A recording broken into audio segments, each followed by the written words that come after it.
İşçilərin təhlükəsizliyi və sağlamlığı iş yerində necə təmin olunur? Gündəlik işdə sizi təhlükədən kim qoruyur?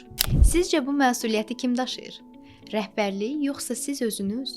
Əməyin mühafizəsi dedikdə işçilərin sağlamlığını və təhlükəsizliyini qorumaq üçün görülən tədbirlər nəzərdə tutulur. Sadə dildə desək, bu, iş yerində sizi gözləyən təhlükələrin qarşısının alınması, təhlükəsiz şəraitin yaranması və sizin qorunmağınız deməkdir.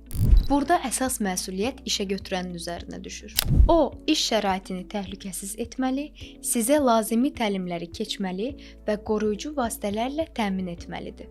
Amma bu iş təkcə rəhbərliyin deyil, sizin də üzərinizə düşür. Təhlükəsizlik qaydalarına əməl etməli və hər hansı problemi vaxtında bildirməlisiniz. Əgər bu sahədə çətinlik yaşayırsınızsa, çəkinmədən Həmkarlar İttifaqına müraciət edə bilərsiniz.